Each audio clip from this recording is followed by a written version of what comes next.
guys, நான் உங்கள் கிரிக்கல் Tamil. So இந்த வீடியோ நம்ம எதை பற்றி பார்க்க போகிறோம் அப்படின்னா, மும்பை இந்தியன்ஸோட பிளேயிங் 11 நேற்று சென்னைக்கு பார்த்த மாதிரி அதே மாதிரி அதோட ப்ரிவியூ எக்ஸ்ட்ராக்ட் பிளேயர் யாருன்னு பார்க்க போகிறோம். ஸோ வீடியோக்குள்ளே போகிறதுக்கு முன்னாடி நம்ம சேனல் ஒரு சப்ஸ்கிரைப் பண்ணிக்கோங்க. ஸோ மும்பை இந்தியன்ஸோட பிளேயிங் 11 ஆல்மோஸ்ட் ரொம்ப ஈஸியாக தான் இருந்தது. ஸோ வீடியோக்குள்ளே போகலாம். ஃபஸ்ட்டு வந்துட்டு யார் அப்படின்னா ஓப்பனிங் ரோஹித் சர்மா. ஸோ இவரை விட ஒரு பெஸ்ட் ஓப்பனரை காட்டுறவனுக்கு லைஃப் டைம் செட்டில் பண்ணுறான்னே சொல்லிடலாம். ஐபிஎல்ல கொஞ்சம் அப் அண்ட் டவுனா தான் அவரோட ஃபேஸ் இருந்திருக்கு கடைசி ஒரு 5 வருஷமா. ஆனா இப்ப கேப்டன்சி ப்ரெஷர் கிடையாது, எந்த ப்ரெஷருமே இல்லாம ஆட போறாரு. ஸோ எனக்கு என்னமோ ரோஹித் சர்மாக்கு இது நல்ல சீசனா இருக்கும்னு நான் நினைக்கிறேன். நம்பர் 2 அவரு கூட பார்ட்னர் பண்ண போறது யாருன்னா Will Jacks. So Ryan Rickelton இருக்காரு, ஒரு எக்ஸைட்டிங் ஆப்ஷனா இருக்கும். பட் ஆனால் எனக்கு என்னமோ வில் ஜாக்ஸ் வச்சு ஸ்டார்ட் பண்ணுவாங்கன்னு தோணுது. ஆர்சிபி கூட அவ்வளோ சண்டெல்லாம் போட்டு எடுத்ததை பார்த்தா. So Will Jacks is my second option. அதுக்கப்புறம் பார்த்தீங்கன்னா நம்பர் 3 திலக் வர்மா. இந்தியாவுக்கே கலக்கின்னு இருக்காரு. சென்னை ஒரு 10 கோடி போய் இன்னொரு 10 லட்சம் போயிருக்கலாம், விடுறாங்களா என்னன்னு பார்த்துருக்கலாம். திலக் வர்மாவை விட்டு இப்போ அவரையும் உருவாக்கி வச்சிருக்கிறாங்க மும்பை இந்தியன்ஸ். ஸோ நம்பர் 3 அவர் தான் ஆட போறாரு. Number 4 Indian team captain Suryakumar Yadav. So Suryakumar Yadav ஈக்குவலான ஒரு பெஸ்ட் T20 பேட்டரை நம்மளால பார்க்கவே முடியாது. கடைசி ஒரு ரீசெண்ட் டைம்ல ஒரு 2 months அவருக்கு கொஞ்சம் பேட் பேஸ் போயிட்டு இருக்கு. பட் ஆனால் அதை அவர் ஓவர் கம் பண்ணிடுவாரு இந்த IPL நான் ஃபீல் பண்றேன். அதுக்கப்புறம் பார்த்தோம் அப்படின்னா நம்பர் 5 வந்து அவங்க டீமோட கேப்டன் ஹர்திக் பாண்டியா. ஸோ ஹர்திக் பாண்டியா வந்து நம்பர் 5க்கு கீழே போகக்கூடாதுன்னு நான் நினைக்கிறேங்க. ஏன்னா எனக்கு என்னமோ வந்து நம்பர் 5 தான் அவரோட ஆப்டான பொசிஷன் மாதிரி தோணுது. ஸோ அவர் வந்து அதுக்கு கீழே போயிடவே கூடாது. ஸோ அதுக்கப்புறம் பார்த்தீங்கன்னா நம்பர் 6 வந்து ராபின் மின்ஸ். இவர் வந்து போன சீசனே வந்து ஆடி இருக்கணும் குஜராத்துக்கு. பட் இவரால் ஆட முடியல ஒரு ஆக்சிடென்ட்னால. பட் ஆனால் ரொம்ப ரொம்ப ரொம்ப ரொம்ப நல்ல பிளேயர் கைஸ். அவன் வந்து நல்லா அந்த பையன் நல்லா லாங் சிக்ஸஸ் அடிக்கக்கூடிய ஒரு கேப்பபிலிட்டி உள்ள பிளேயர். ட்ரைப்லேருந்து ஃபர்ஸ்ட்டாக ஆட போகிற பிளேயர் IPL. ஸோ நான் இந்த பையனை பார்க்க ரொம்ப ரொம்ப எக்ஸைட்டடாக இருக்கேன். கண்டிப்பாக பிளேயிங் லெவலில் ஆடுவான். ஸோ நம்பர் 7 பார்த்துக்கிட்டிங்கன்னா மிச்சல் சாண்டனர்.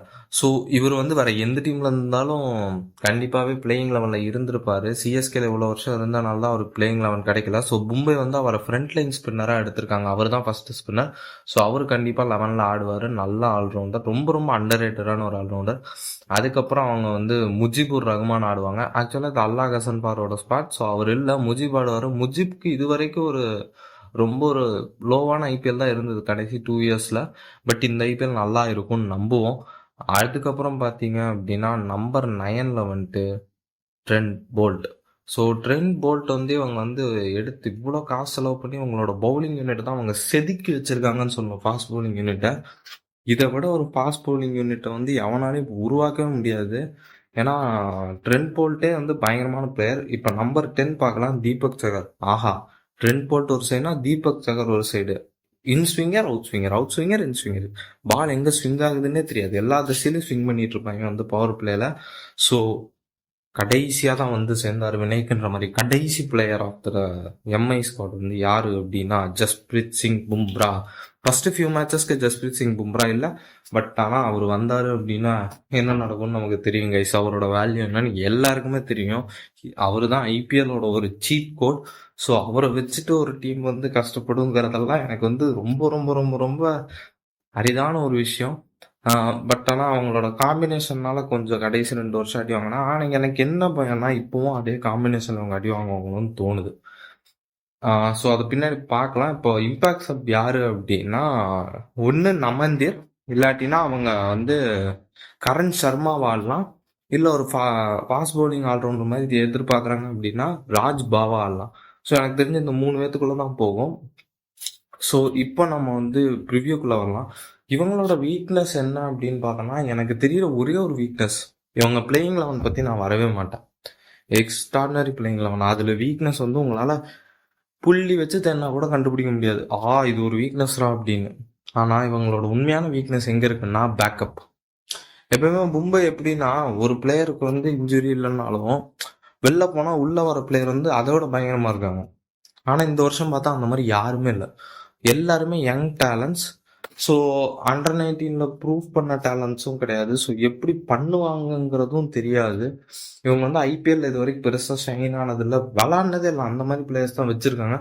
அது அவங்களோட பர்ஸ் ரெஸ்ட்ரிக்ஷனால தான் இப்படி எடுத்திருக்காங்கன்றதை புரிஞ்சுக்க முடிஞ்சாலும் இது வந்து அந்தளவுக்கு ஒரு சாட்டிஸ்ஃபைடான பேக்கப் பிளேயர்ஸ் இல்லை.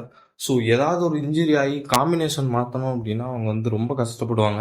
இப்போ ஜஸ்பிரீத் சிங் பும்ராக்கே எனக்கு வந்து ரீப்ளேஸ்மெண்ட் இவங்க இதுலன்னு தேட முடியல. ஒரு சிலர் இருக்காங்க, விக்னேஷ் புத்தூர் இருக்காரு ஒரு ஃபாஸ்ட் பவுலர், ராஜ் பாவா இருக்காரு. ஆனா இவங்க ஆடுவாங்களா? ஆனா இவங்களோட இது எப்படி இருக்கும் அதெல்லாம் எனக்கு தெரியல.